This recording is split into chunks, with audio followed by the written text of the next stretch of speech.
The sun blazed down on endless sand as Clara stumbled onto a lone chestnut mare, her reins tangled deep in a thorn bush. The animal's eyes were wide with fear, muscles tense beneath its dusty coat. Clara knelt, speaking softly, her fingers working to free the stubborn knots.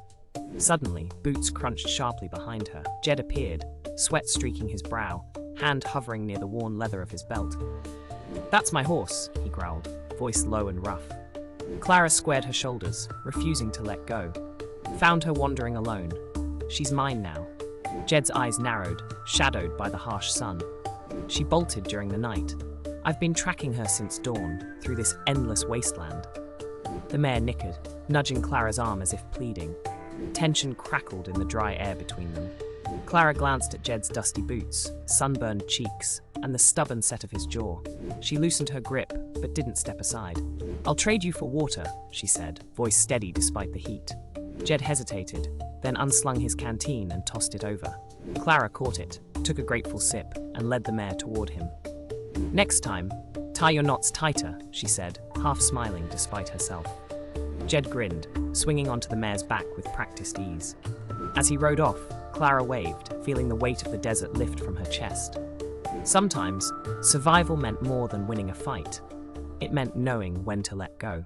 Eli paused before the bathroom mirror, toothbrush dangling from his lips. The glass had always been a silent companion, echoing his every move.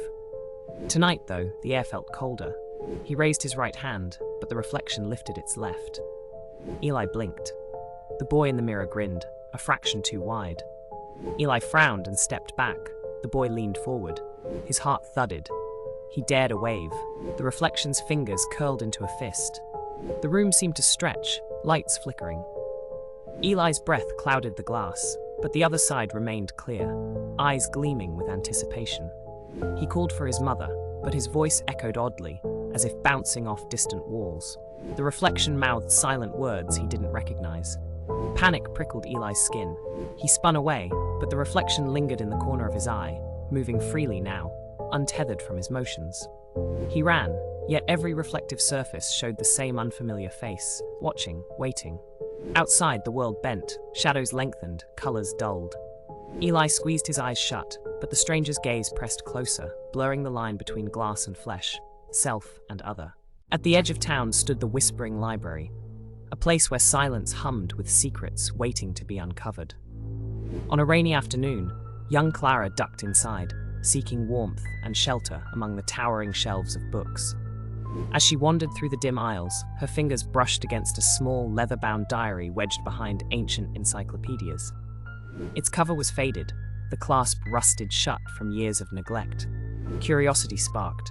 Clara carefully pried it open. The pages, yellowed and fragile with age, revealed the daily musings of a girl named Edith from over a century ago. Edith wrote of hidden rooms, strange footsteps echoing at midnight, and a silver key lost beneath the floorboards. Heart pounding with excitement, Clara followed Edith's clues, stepping softly across creaking planks. Under a loose board near the fireplace, she found a tarnished key.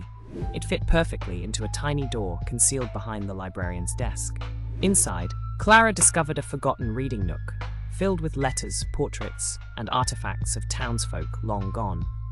The past had waited patiently, whispering its stories for someone willing to listen and remember. Beneath a sun-bleached sky, the desert stretched endlessly, shimmering with heat.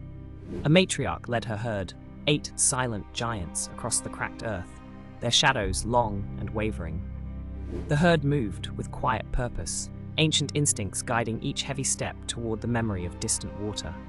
Their feet pressed deep into the sand, leaving prints that told stories older than memory. Each night, they huddled together, sharing warmth beneath stars that watched over them like guardians. Calves nestled between elders, their trunks entwined in comfort. The matriarch paused often, her ears wide, listening for secrets on the wind.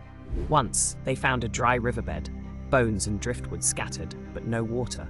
Still, they pressed on. When the first scent of rain touched her senses, hope surged. The herd quickened, drawn forward by the promise of survival. At dawn, they reached a shallow pool, the last in a dying oasis. They drank in silence, savoring each drop. As the sun rose, the matriarch lifted her trunk, honoring the journey and the land that had shaped them. The herd faded into the horizon, silent giants carrying their legacy forward, step by